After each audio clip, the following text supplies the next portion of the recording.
নামাজ ছেড়ে দিও না বন্ধু, এপারের চেয়ে ওপারের জীবন বেশি কষ্টের। হ্যালো এভরিওয়ান, আসসালামু আলাইকুম। Myself Sathi Sikdar and welcome to my another video. বিশ্বের যে প্রান্ত বসে আজকে আমার এই ভিডিওটা দেখছেন না কেন, সবাইকে জানাই আন্তরিক শুভেচ্ছা এবং অভিনন্দন। সো সবাই কেমন আছেন? আশা করি সবাই ভালো আছেন। আল্লাহর রহমতে আমিও ভালো আছি। বরাবরের মতো নতুন আরও একটা ভিডিও নিয়ে আপনাদের সামনে হাজির হয়ে গিয়েছি। আশা করি আমার আজকের ভিডিওটা আপনাদের ভালো লাগবে। এই তো সকাল সকাল বেলকনিতে চলে এসেছি, আর দেখতে পাচ্ছেন আমার বেলকনির কত সুন্দর একটা দৃশ্য, যেখানে অনেকগুলো ফুল ফুটে আছে। তো এই ফুলটা আমার কাছে আসলে খুবই ভালো লাগে। জানি না এই ফুলটা আপনাদের কার কার কাছে ভালো লাগে। যাদের কাছে এই ফুলটা খুব বেশি ভালো লাগে তারা অবশ্যই আমাকে একটা কমেন্টস করে জানিয়ে দেবেন। তো এই যে দেখতে পাচ্ছেন ফুল, এই ফুলটা আসলে রেইন লিলি, এটা বৃষ্টির সময় ফোটে। তো এই তো আমার নূর দেখেন ফাঁকে এটাকে একটু পাপ্পা করে দিচ্ছিল। তো যাই হোক, সকাল সকাল ব্যালকনি থেকে ঘুরে মনটাকে ফ্রেশ করে নিয়েছি, আর এখন চলে এসেছি রান্না করতে। এদিকে আমার বাসার মিটারের কার্ডে টাকা নেই। তো সারাদিনে আমি একেবারেই একটা নাজেহাল অবস্থার মধ্যে ছিলাম। তো মোটামুটি আমি আর নূর যেহেতু দুজন বাসায়, তো এখন দুপুরের জন্য খিচুড়ি রান্না করছি। তো দুজনে মিলে এটাই খেয়ে নেব। আর ওর জন্য এই খিচুড়িতে আমি ঝালটা দেইনি, যেহেতু আজকে কারেন্ট নেই। নূর একেবারে একা বসে থাকছিল না, তো ওর জন্য যে আলাদাভাবে রান্না করব সেরকমও কোনো উপায় ছিল না। তো ওটাই রান্না করে নিয়েছি দুজন মিলে, এটাই আজকে দুপুরে আমরা খেয়ে নিয়েছি। সাথে নূরেকে মাঝখানে আমি ফলের জুস দিয়েছিলাম, ফিটারে দুধ দিয়েছিলাম। তো এই তো এখন প্রায় বিকাল 5টা, তো চলে এসেছি বিকালে রান্না করতে। তো ফ্রিজে কিছু মাছের ডিম রান্না করা ছিল, সেটা নামিয়ে নিয়েছি। আর এটাকে এখন একটু পেঁয়াজ রসুন দিয়ে এটাকে একটু বাগারের মতো করে নিব। তো যাই হোক, আগেই রান্না করা যেহেতু এটাকে বেশিক্ষণ ভাজাভাজির দরকার হবে না, এভাবে করে নিলে এটা খেতে বেশি মজা হয়। তো আমি এখানে পেঁয়াজ আর রসুন কুচি আর কিছু শুকনো মরিচ দিয়ে দিয়েছিলাম, সেটা ভালো করে ভেজে তারপর এই তো এখন ফ্রিজে যে রেখে দিয়েছিলাম ডিমটা সেটাও দিয়ে দিয়েছি, আর এখন এটাকে খুব ভালো করে ভেজে নিব। তো ভাজা যখন শেষ পর্যায়ে একেবারে, তখন একটু ভাজা জিরার গুঁড়া অ্যাড করে দিয়েছি, আর এখন এটাকে আর একটু ভালো করে নেড়ে আমি এখন নামিয়ে নেব। তো আমার রান্নাটা তো হয়ে গেছে, এখন এই যে ফ্রিজে নামিয়ে নিয়েছি। তো ওটা দেখতেও খুবই ভালোই লাগছিল। তো এখন আরেকটা রান্না করতে চলে যাব।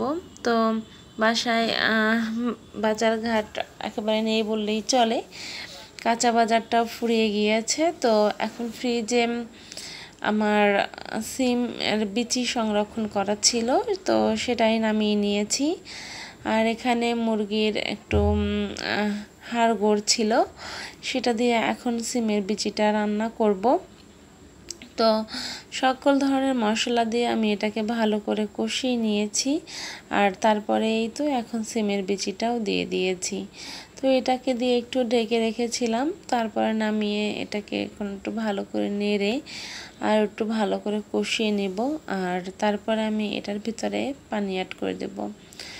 তো এই তো এখন বলতে বলতে আমার রান্নাবান্নাটা একেবারেই শেষ প্রান্তে। তো যাই হোক, আস্তে আস্তে এখন এটা রান্না করে নিচ্ছিলাম। তো যখন দেখলাম যে সিমের বিচিটা একেবারে সেদ্ধ হয়ে গিয়েছে, তখন এই পর্যায়ে এটাকে নামিয়ে নিয়েছি। আর এদিকে আমি ভাতও চুলায় দিয়েছি, যেহেতু ভাতের পানিটা ফুটে গিয়েছে, এখন ধুয়ে রাখা যে চালটা সেটা দিয়ে দিব। তো যাই হোক, দেশের পরিস্থিতি এখন একেবারেই খারাপ। তো আমরা জানি দেশে বন্যা চলছে, তো বন্যা বললে ভুল হবে। তো ভারত থেকে অতিরিক্ত পানিটা আমাদের বাংলাদেশের দিকে ছেড়ে দেওয়া হয়েছে, যার কারণে আমাদের দেশের বহু অঞ্চল প্লাবিত হয়েছে। তো সব কিছু মিলিয়েই এই প্লাবনটা আসলে ভারত আমাদেরকে ইচ্ছা করিয়ে দিয়েছে। তো বাংলাদেশের এমন একটা পর্যায়ে জানি ব্লগ কেউ আসলে দেখে না, এখন সবাই বেশি বেশি দেশের খবর শুনতে ব্যস্ত থাকে, দেশের কি অবস্থা, দেশের কি পরিস্থিতি সেটাই দেখতে ব্যস্ত থাকে। তো আমিও তার ব্যতিক্রম নই। ব্লগ একেবারেই দেখা হয় না বললে ভুল হবে, মাঝে মাঝে দেখি, খুব কমই দেখা পড়ে আগের চেয়ে, যেহেতু দেশের খবরটাই একটু বেশি দেখা পড়ে। তো সেটাই দেখি, তারপর বলবো যে সময় করে আমার এই ছোট্ট ব্লগটা আপনারা দেখে নেবেন। আর আমার ভিডিওটা যদি আপনাদের একটু ভালো লেগে যায় অবশ্যই লাইক করে চ্যানেলটা সাবস্ক্রাইব করে দিবেন। আর যদি ফ্রেন্ড অ্যান্ড ফ্যামিলির মাঝে শেয়ার করে দিতে চান তো সেটাও দিতে পারেন যদি ভালো লাগে। তো যাই হোক, এখানে আমি পুঁটি মাছ ভেজে নিয়েছিলাম। তো মোটামুটি আমার রান্নাবান্না আজকের মতো এখানেই শেষ। তো ভাত রান্না করে নিয়েছি, ভাতটা উঠিয়ে নিয়েছিলাম, আর তরকারিও সব রান্না শেষ। তো সব কিছু মিলিয়েই বলবো মাশাল্লাহ, আমরা তো ভালো আছি। 3 বেলা অন্তপক্ষে দুপুরের খাবারটা খেতে পারি, রাতের খাবারটা খেতে পারি। কিন্তু এমনও অঞ্চল আছে বন্যা পরিস্থিতির মানুষরা, তারা আসলে খাওয়া দাওয়াটা ঠিকমতো করতে পারছে না। এমনও খবর দেখেছি যেখানে একজন গর্ভবতী মা, তিনি প্রায় 5 দিন পরে ভাত পেয়েছেন, 5 দিনে তিনি ভাত খেতে পারেননি। তো আসলে এসব খবর আমাদেরকে আসলে অনেক ব্যথিত করে, বুঝতে পারছি না কি করব। তারপরও দেশের জন্য, দেশের মানুষের জন্য যতটুকু করার ততটুকু তো করবই। আর আপনারাও আপনাদের দিক থেকে এগিয়ে আসবেন দেশ এবং দেশের মানুষের জন্য। তো যাই হোক, এদিকে এই যে ডিম আনা হয়েছে, তো সেটাকেও এখন একটু ধুয়ে পরিষ্কার করে নিচ্ছি। তো সব কিছু মিলিয়েই আমার আজকের ভিডিওটা বেশি বড় করব না, আজকের ভিডিওটা ছিল এ পর্যন্তই।